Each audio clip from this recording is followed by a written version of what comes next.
and welcome to Springfield Career Insights.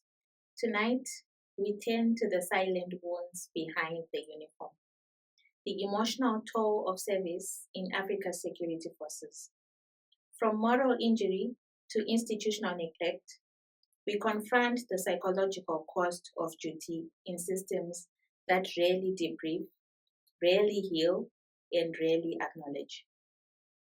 In this episode, we ask, what happens when ethical conflict becomes chronic and trauma is absorbed without remedy? What reforms are needed to protect those who protect us? We are joined by His Excellency Dr. Godfrey Gandawa, President of Springfield Research University, defense contractor, and strategist in psychosocial resilience. His work bridges operational readiness with emotional restoration, offering both diagnosis and design. Welcome, President. We are grateful for your presence. Thank you, Advocate, for the generous introduction. At SRU, we believe that transformation begins with the truth, spoken boldly, structured wisely, and carried with compassion. Thank you, Professor. Not every wound bleeds. Some wear uniform. Let's begin with your motivation. What drew you to explore the emotional toll and moral injury within Eswatini's security forces? Thank you, Advocate. I say, it's not every wound that bleeds. Some wear uniform. What drew me here was not curiosity. It was conscience. A quiet aching summons from the margins of silence, where those sworn to protect are themselves unprotected. In Eswatini, the uniform is stitched with duty, but beneath it seems lie stories that never make it to parade, or to parade grounds, or policy briefs. Stories of moral injury or emotional erosion, of grief that salutes but never speaks. I did not come to expose. I came to illuminate, to name the invisible injuries, to dignify the pain that commands, obeys, and suffers in silence. Because when a nation demands discipline from those it refuses to dignify, it creates a paradox too cruel to ignore. This is not a critique, it is a reckoning with institutional silence, a reckoning with cultural reluctance to name pain when it wears a badge. And above all, a reckoning with our own complicity when we applaud the march, but ignore the mourning. So I speak not to the uniform, but to the soul beneath it. Because some wounds do not bleed, they endure, they salute, they suffer. And today, we must listen. Thank you, Professor. We often hear about PTSD, but you're focused on moral injury. How do you distinguish between the two? Thank you, Advocate. Yes, we often hear about post-traumatic stress disorder, PTSD, is the echo of violence, the flashback, the panic, the sleepless nights. It is the body's rebellion against remembered terror. But moral injury is something quieter, something deeper. It is not the fear of what was done to you. It is the torment of what you were asked to do or forced to witness and could not reconcile with your conscience. You see? So PTSD screams loud. Moral injury mourns. PTSD is the wound of survival. Moral injury is the wound of betrayal of values, of self, of the oath you swore. When you read a headline that says, Dr. Gandawa escapes an assassination, it means someone was sent to kill me, to assassinate me. Sometimes not because they want to. That's moral injury. You are forced to do something that you know is wrong. Something that you know does not even go hand in hand with your beliefs.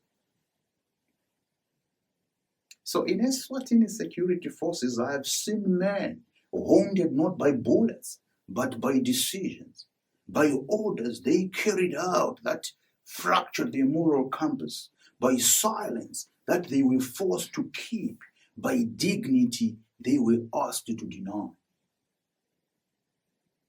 And actually, it's not only in Eswatini. Africa is full of that, the whole continent. Moral injury is not a disorder. It is a rupture between duty and humanity, between command and conscience. And unlike PTSD, it cannot be medicated. It must be reconciled. So when I speak of healing, I do not speak of sedation. I speak of restoration, of truth-telling, of institutional empathy, because some wounds do not bleed. They question, they ache, they remember. And if we are to dignify those who serve, we must learn to treat not just trauma, but the moral injury that shadows it. Thank you, Professor. What kind of leadership culture is needed to prevent moral injury before it takes root? Thank you, I forget. To prevent moral injury before it takes root, we must cultivate a leadership culture that does more than command. It must listen, reflect, and restore. Not just command. But they don't listen, they don't reflect, they don't restore. Leadership must be human before it is hierarchical. It must recognize that authority without empathy becomes cruelty. You need to listen to the people that handle you. If you don't do that, it's cruelty.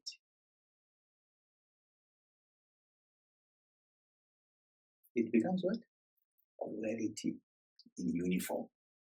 In Eswatini security forces, prevention begins not with the policy, but with posture. The posture of leaders who dare to ask, are you well? Before asking, do you comply? But more often than not, our leaders do not say that. Are you well? They don't. They ask, did you comply? Did you do this? Did you do this? But they're not asking if you are well. So we need a culture where dignity is not earned through silence, but protected through dialogue. Where junior officers are not punished for feeling, but supported for speaking. Where trauma is not buried beneath rank, but surfaced through trust. This kind of leadership does not fear vulnerability, it models it. It does not suppress emotion, it dignifies it. It does not wait for breakdown. It intervenes at the first sign of moral friction.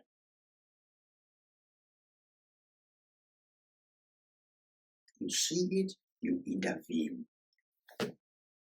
Preventing moral injury means building institutions that are emotionally literate, procedurally compassionate, and spiritually aware. It means training commanders, not just in tactics, but in ethics. Not just in discipline, but in discernment. Because the most dangerous command is not the one shouted in haste. It is the one followed in silence against conscience without recourse. And so we must raise leaders who understand that every order carries a weight, that every silence has a cost, and that every soul in uniform deserves not just protection, but peace. That is the culture we must build, not just for the force, but for the future. Thank you, Professor. If we were to rethink Eswatini's security training protocols, what changes would you prioritize? Thank you, Advocate.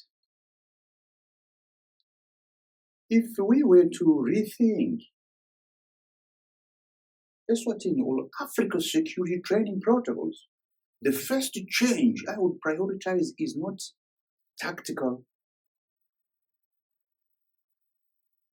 it is philosophical. We must begin by redefining what it means to serve, not just to enforce law, but to embody dignity, not just to follow orders, but to uphold conscience. Our training must move beyond drills and discipline. It must teach emotional literacy, ethical discernment, procedural empathy. Because a force that cannot name its own pain will eventually inflict it. I would embed modules on moral injury, trauma recognition, and conflict de-escalation, not as operational seminars, but as foundational doctrine. Officers must be trained not only to respond to violence, but to prevent it, not only to survive trauma, but to understand it.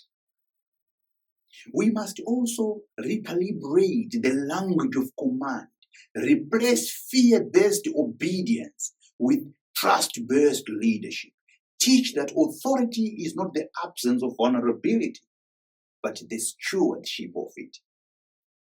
And finally, Advocate, we must institutionalize reflection, reflective practice. Create safe spaces within the force for dialogue, for confession, for restoration. Because silence is not strength, it is suffocation. And no uniform should be a prison for the soul that wears it. If we are to protect the nation, we must first protect the humanity of those who serve it. That is the protocol I would write. That is the curriculum I would defend. That is the culture I would build. Thank you, Professor. After critical incidents, should psychosocial debriefing be a standard part of the response? Yes, Advocate, thank you. And absolutely, after a critical incident, psychological debriefing should not be a courtesy. It must be a covenant between the institution and the soul it employs. Because trauma does not wait for permission to settle. It arrives uninvited, And if left unaddressed, it begins to rewrite the officer's emotional architecture. In Africa or Eswatini security forces, we have normalized operational debriefs, tactical reviews, procedural reports, chain of command assessments. But we have neglected the most volatile terrain, the human aftermath. Psychological debriefing is not indulgence, it is intervention. It is the moment where the uniform is allowed to breathe, where the silence is given language, where the burden is shared before it becomes permanent. Without it, trauma calcifies. It turns into withdrawal, aggression, substance dependence, and quiet resignation. It erodes the very foundation of service. Debriefing must be institutionalized, not as an optional add-on, but as a procedural imperative. It must be facilitated by trained professionals, embedded in protocol, and protected from stigma. Because healing is not spontaneous. It is a structured advocate. And if we are to build a force that endures, we must first build a culture that listens. Let the debriefing be the beginning, not of forgetting, but of restoration. Not of weakness, but of wisdom. Not of silence, but of sovereignty. Thank you, Professor. Mental health still carries stigma in uniformed professions. How do we begin to change that narrative? Thank you, Advocate. Mental health stigma in uniformed professions is not just a cultural flaw. It is a systemic failure. It teaches officers to suppress rather than speak, to endure rather than heal, to wear strength like armor while their spirit quietly fractured beneath it. To change this narrative, we must first change the language. We must stop treating mental health as a weakness and begin naming it as resilience under repair. We must stop asking, are you coping? And start asking, are you supported? In Africa's security forces, the silence around mental health is not accidental. It is inherited, passed down through generations to stoicism, fear, and institutional neglect. But silence is not tradition. It is trauma unspoken. We must recalibrate training to include emotional literacy.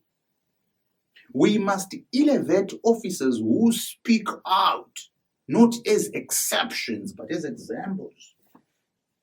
We must embed mental health into the very architecture of service, into induction, into command briefings, into post-incident protocols. And most of all, we must lead by example. When commanders speak of their own struggles, stigma begins to dissolve. When institutions reward vulnerability with support, not punishment, healing becomes possible. Changing the narrative means rewriting the culture. It means building a force where strength is not the absence of emotion, but the courage to confront it. where silence is not the price of service, but the enemy of it. Because no uniform should be a mask, and no officer should be asked to choose between dignity and disclosure. Let us build a culture where mental health is not hidden, but honored. Thank you, Professor. What role can chaplaincy, peer support networks, and trauma response units play in building resilience? Thank you, Advocate. Chaplaincy, peer support networks, and trauma response units are not auxiliary. They are essential. They form the emotional infrastructure of resilience. The scaffolding beneath the uniform, the sanctuary behind the salute. Chaplains offers something rare in uniformed service: spiritual refugee. It speaks to the soul when the system cannot. It listens without judgment. It dignifies pain without protocol. So in Africa's security forces, chaplains must be more than ceremonial. They must be embedded, present in barracks, in briefings, in aftermaths, because sometimes healing begins not with a diagnosis, but with a prayer.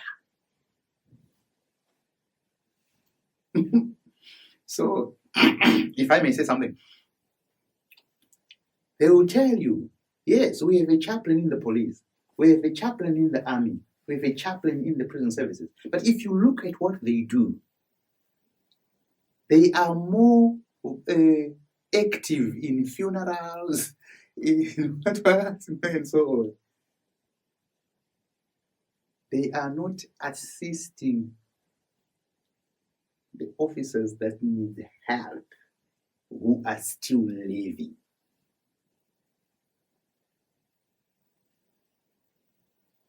That's where they should be. Peer support networks are the antidote to isolation. They remind officers that they are not alone, that their struggle is shared, that their vulnerability is not weakness. It is a bridge. When peers speak, stigma begins to dissolve. When peers listen, silence begins to lift. These networks must be trained, protected, and institutionalized, not left to chance or charisma. Trauma response units are the front line of emotional recovery. They must arrive not just with the protocols, but with compassion, not just with assessments, but with presence. Their role is not to fix, but to hold, to stabilize, to begin the journey from rupture to restoration. Together, these three pillars form a triad of dignity: chaplains for the soul, peer support for the heart, trauma response for the mind. And if we are serious about resilience, we must fund them, formalize them, and elevate them. Because no officer should walk through trauma alone, and no institution should pretend that strength is silent. Let us build a force where healing is not an afterthought, but a foundation, where resilience is not improvised, but architected, where every wound, visible or not, is met with care, not delay. Thank you, Professor. For officers who have been affected, how do we create restorative career paths that honor their service and support their healing? Thank you, Advocate. Restorative career pathways are not a luxury. You see, they are a necessity. Because when an officer is wounded, not just in body, but in spirit, we must offer more than sympathy.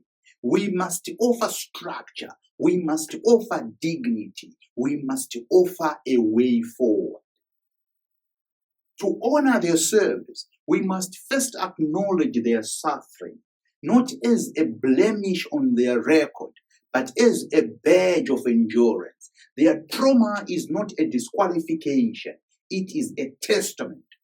And our institutions must reflect that truth.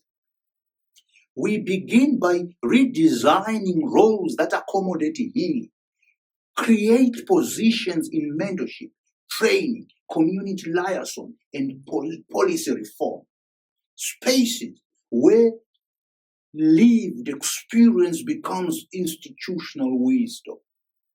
Let those who have walked through the fire guide others through the smoke.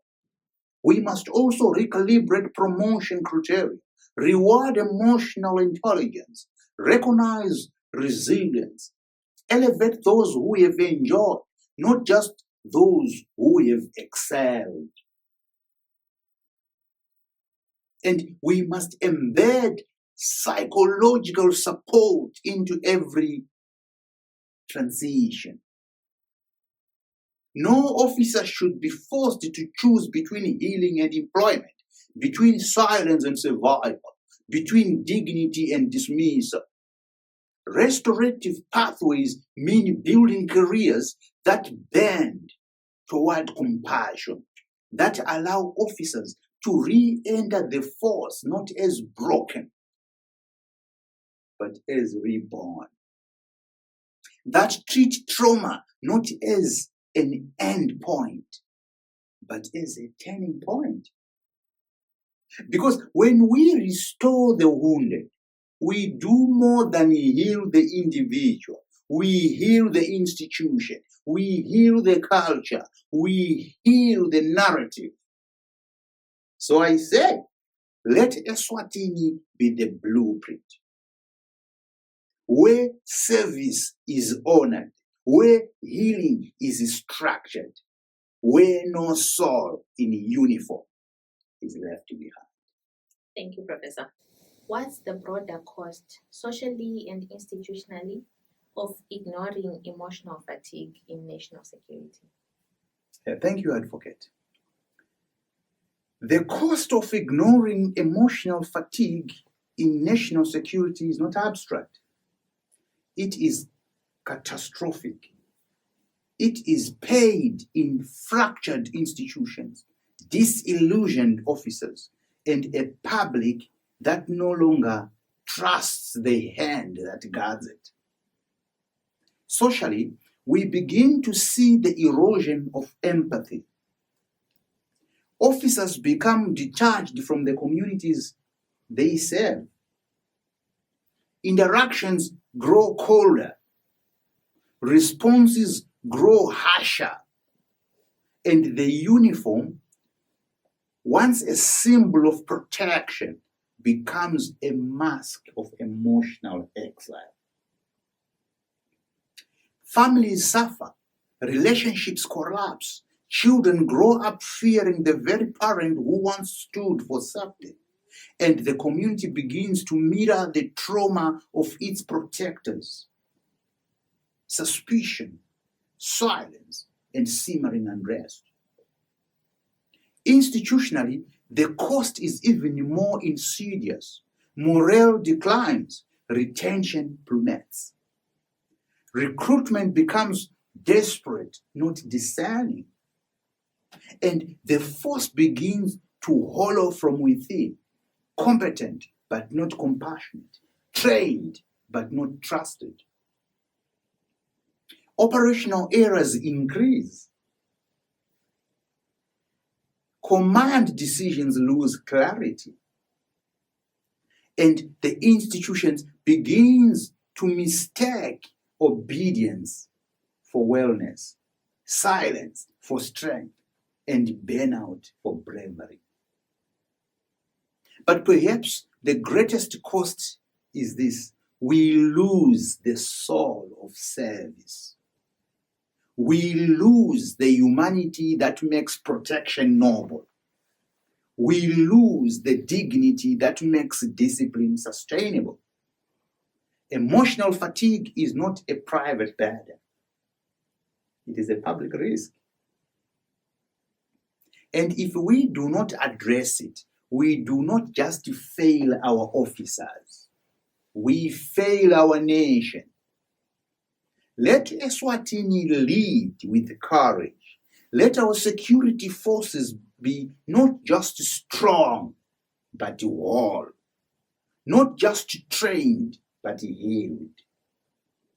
Not just silent, but sovereign. Thank you, Professor. Can we integrate moral injury awareness into HR systems, promotions, and career development frameworks?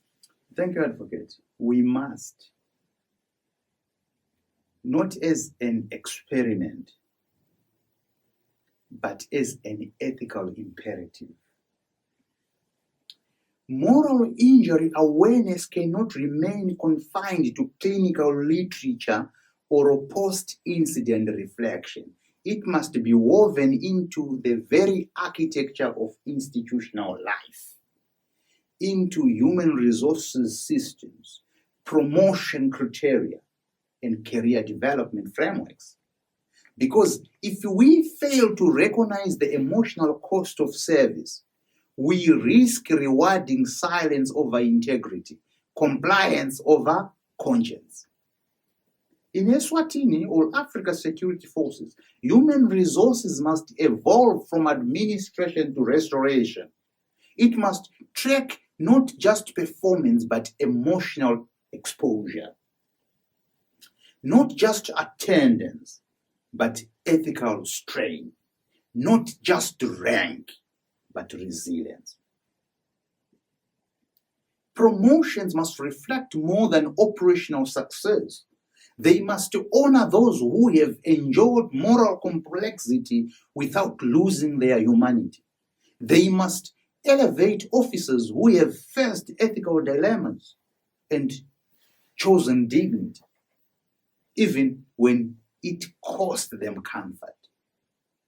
Career development must include pathways for healing, roles in mentorship, trauma-informed leadership, institutional reform, spaces where lived experience becomes institutional wisdom, where the wounded are not sidelined, but scaffolded into the new forms of service. This is not sentiment. It is strategy. Because when we integrate moral injury awareness, we do more than protect the officer. We protect the culture. We protect the mission. We protect the soul of the institution. Let Eswatini lead with clarity. Let our system reflect not just what officers do, but what they enjoy. Let our promotions reward not just strength, but conscience. And let our careers be shaped not just by command, but by compassion. Thank you, Professor. What kind of legal protections should be in place for officers dealing with emotional or psychological injury? Thank you, Advocate. Legal protections for officers facing emotional or psychological injury must be more than policy. They must be promise. A promise that service will never cost them their sanity. That dignity will not be forfeited in silence. That the law itself will stand as a shield when the soul begins to fracture. First, we must enshrine recognition.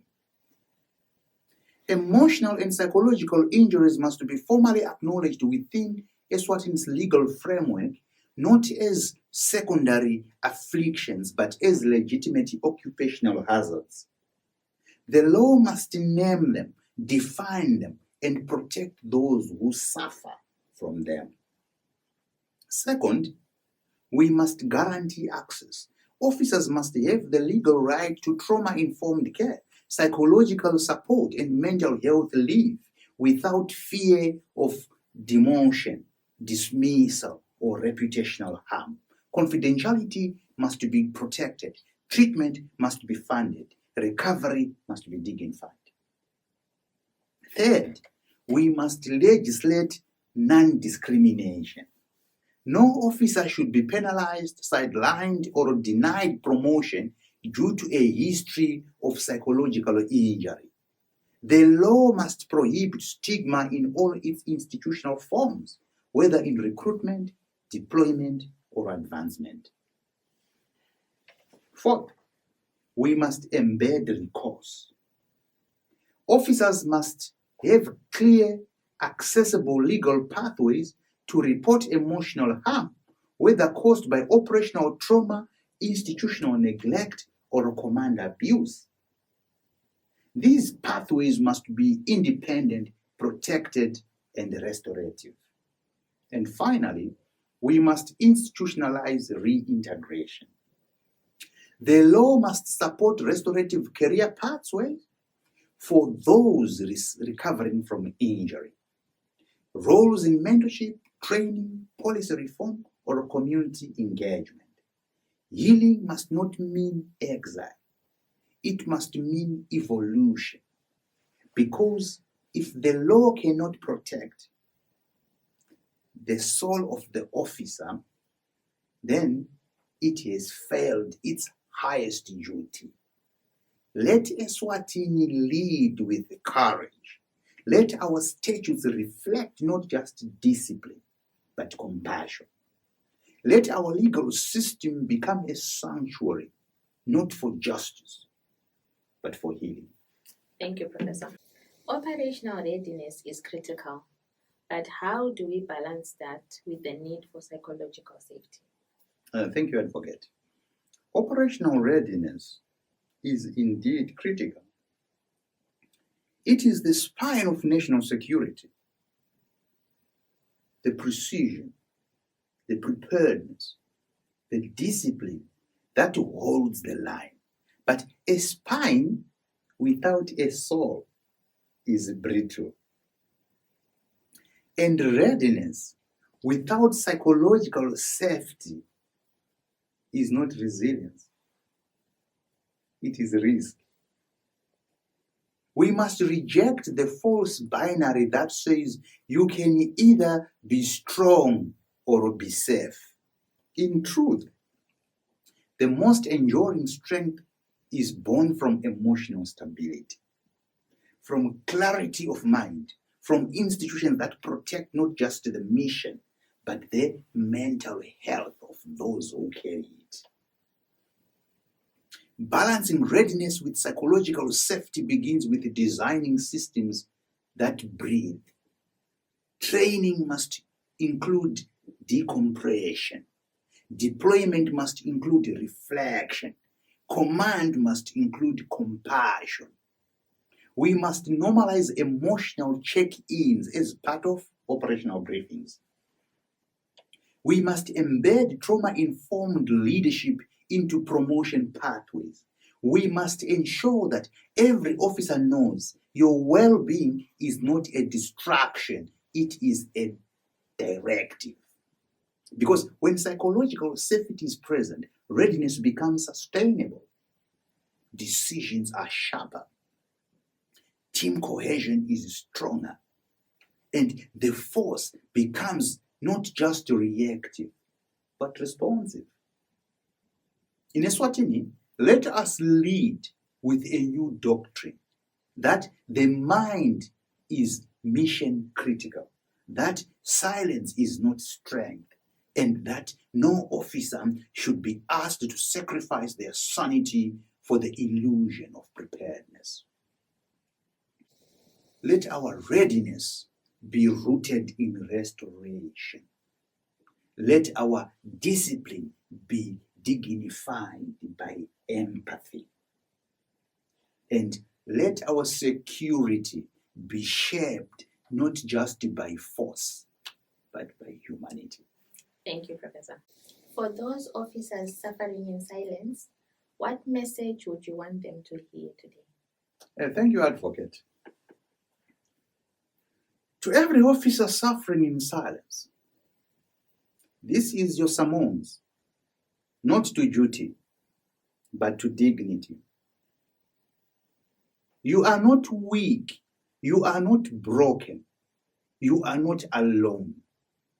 The silence you carry is not shame. It is weight. And today, we name it, we honor it, we lift it. You have stood in places where others would have fallen. You have obeyed when your soul trembled. You have endured what no textbook could prepare you for. But endurance is not the end of your story. Healing is not betrayal of strength. And vulnerability is not the enemy of valor. You deserve more than survival. You deserve restoration. You deserve a system that sees you not just as a rank, but as a soul. Let this be the moment where silence ends. Let this be the moment where your pain is not punished but understood.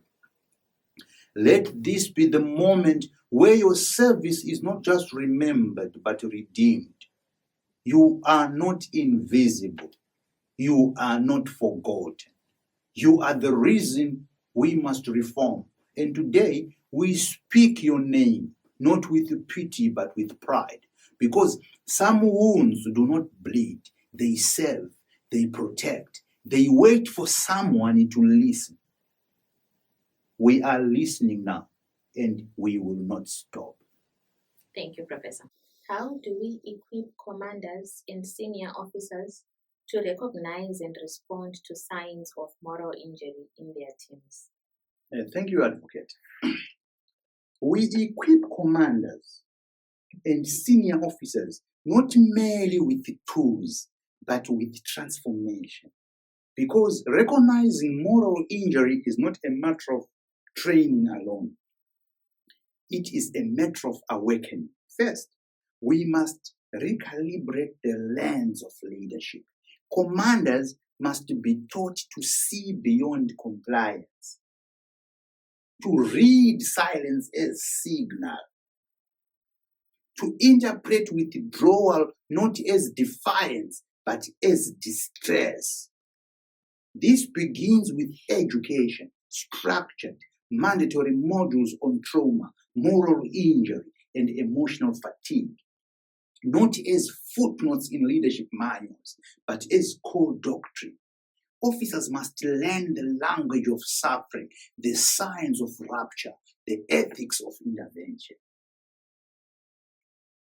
Second, we must embed empathy into command culture. Leadership must model vulnerability. Senior officers must speak openly about moral complexity, about the weight of decisions, about the cost of silence. Because when leaders normalize reflection, teams begin to trust it. Third, we must institutionalize response protocols, Advocate. Clear pathways for confidential reporting, rapid access to psychological support, protected time for decompression and dialogue after critical incidents. And finally, we must reward restorative leadership. Promotions must reflect emotional intelligence. Evaluations must include team well-being. Command must be measured not just by outcomes, but by the integrity of the journey.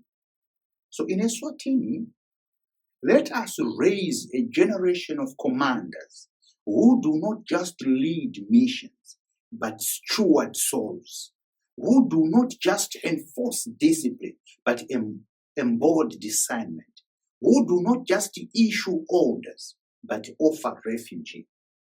Because moral injury is not invisible, it is ignored.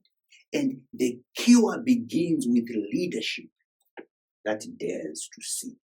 Thank you, Professor. If you had the mandate to reform institutional culture, Where would you begin? Thank you, Advocate. And it's a hard one, given the nature of security, national security. But if I had the mandate to reform institutional culture, I would begin not with policy, but with philosophy. Because culture is not built by rules alone. It is shaped by what we honor, what we tolerate, and what we choose to silence. I would begin with language. The words we use in command briefings, in HR documents, in disciplinary hearings, they shape the emotional climate of the institution. I would replace fear with clarity, replace silence with dialogue, replace obedience with conscience. Next, I would reform leadership formation. No one should rise through the ranks without being trained in emotional literacy, ethical discernment, and trauma-informed command. Leadership must be recalibrated, not just to manage operations, but to steward souls. I would institutionalize reflection. Create spaces within the force where officers can speak without fear, heal without stigma, and question without punishment. Because silence is not strength, it is suffocation. And culture cannot change until silence is broken. I would embed dignity into discipline. Ensure that every protocol, every punishment, every promotion reflects not just procedural correctness, but human compassion. Officers must feel that the institution sees them not just as assets, but as beings. And finally, I would elevate lived experience into leadership. Those who have endured trauma, wrestled with moral injury, and retained with wisdom must be given platforms, not hidden, not sidelined, but honored. Because institutional culture is not a memo, it is a mirror. And if we are to reform it, we must first ask, what does this mirror reflect?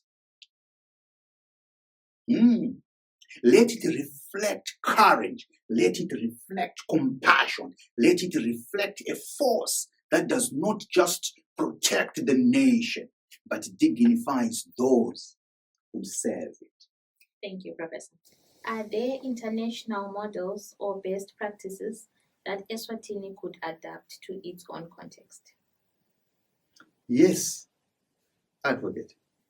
There are international models that offer insight. But adaptation must begin with sovereignty. Eswatini cannot import solutions wholesale. We must translate them, recalibrate them, and root them in our own soil. From Canada's road to mental readiness, they call it R2MR program. We learn the power of proactive mental health training, embedding emotional literacy into every stage of service. But in Eswatini, we must go further. We must embed cultural dignity into that literacy. Our officers do not just face trauma, they face silence shaped by tradition, hierarchy, and fear. From Australia's Beyond Blue Police and Emergency Services program, we see the value of peer-led support and anonymous access to care. But in Eswatini, anonymity must be paired with affirmation. Officers must not only be protected, they must be publicly dignified for seeking help. From South Africa's SAPS Employee Health Wellness Framework, we observe the institutionalization of psychological services. Yet, Eswatini must elevate this into a philosophy, not just a department. Wellness must be woven into command, into HR, into promotion, into exit. And from Norway's trauma-informed leadership doctrine, We learn that healing begins with command culture, but Eswatini must go deeper. Our leadership must be not just trauma-informed, but morally literate, able to recognize ethical rupture, not just as emotional fatigue. So, yes, we can learn, but we must never copy. We must adapt with discernment. We must translate with empathy. We must build with sovereignty. Let Eswatini be the place where best practice becomes next practice, where global insight meets local wisdom, and where reform is not borrowed, but bought. Thank you, Professor. What role should Parliament play in legislating wellness and psychological support for security personnel? Thank you, Advocate. Parliament must be more than a chamber of statutes. It must be a sanctuary of conscience. When it comes to wellness and psychological support for security personnel, Parliament holds the pen that can turn silence into protection and suffering into policy. Its role begins with recognition. To legislate wellness, Parliament must first name emotional and psychological injury as legitimate, diagnosable, and compensable, not as footnotes in labor law, but as central pillars of occupational practice and justice. Next, it must ensure access. Parliament must mandate that every officer, regardless of rank or deployment, has the right to trauma-informed care, mental health leave, psychological debriefing. These rights must be funded, protected, and free from institutional retaliation. Then comes accountability.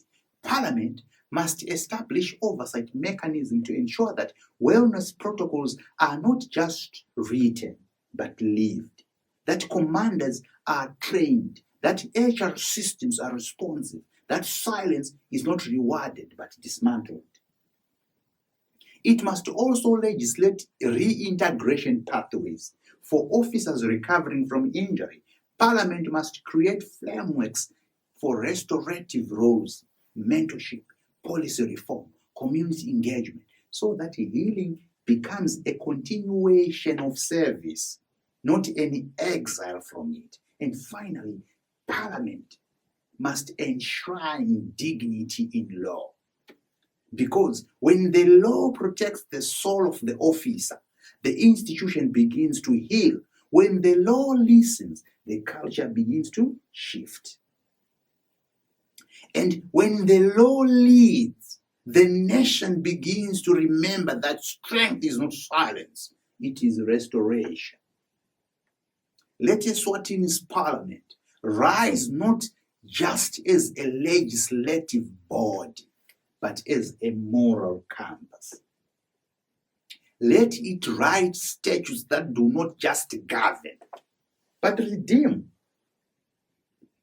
Let it become the voice for those who have been asking to serve in silence for far too long. Thank you, Professor.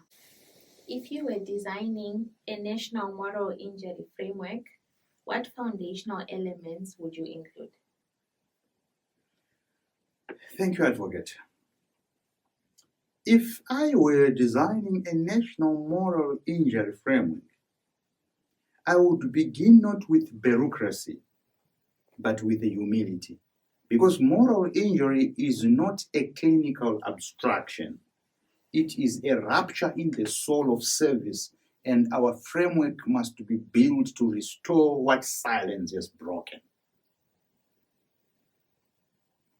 First, we must enshrine recognition. The framework must define moral injury in law, policy, and institutional language. It must distinguish it from PTSD, name its ethical roots, and validate its emotional consequences. Recognition is not symbolic, it is structural. Second, we must embed education. Every officer Commander, HR officer, and policymaker must be trained to understand moral injury, not as trauma, but as ethical dissonance. Training must include case studies, structural context, and emotional literacy, because prevention begins with understanding. Third, we must institutionalize response. The framework must mandate psychological debriefing after critical incidents, confidential reporting pathways, and trauma-informed leadership protocols. Officers must know that their pain will be met with process, not punishment. Fourth, we must legislate protection. Legal safeguards must be built around disclosure, treatment, and reintegration. No officer should fear demotion for seeking help. No career should collapse under the weight of unspoken injury. The law must become a sanctuary. Fifth, we must scaffold reintegration, create restorative career pathways for those affected, roles in mentorship, ethics training, policy reform. Healing must be honored, not hidden. Experience must be elevated, not erased. Sixth, we must elevate lived experience. Survivors of moral injury must be given platforms, not as cautionary tales, but as institutional guides. Their stories must shape policy. Their wisdom must inform reform.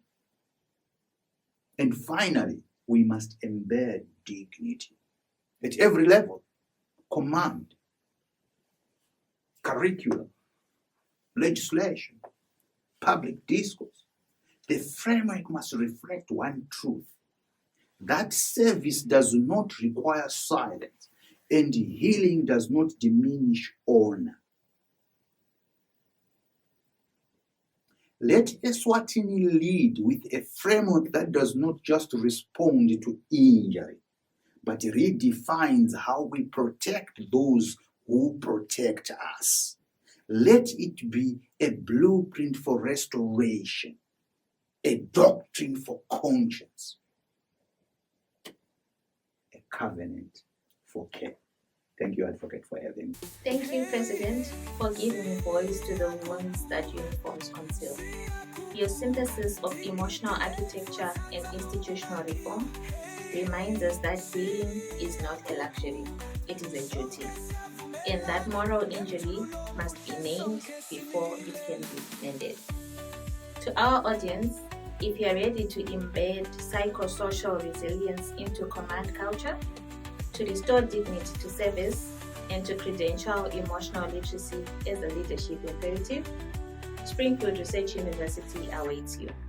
Visit www.springfieldresearchuniversity.net and join the mission to protect those who protect us. That brings us to the end of this restorative edition of Springfield Career Insights. May tonight's reflections offer balm, blueprint, and boldness. I am Clarence, your host. Good night.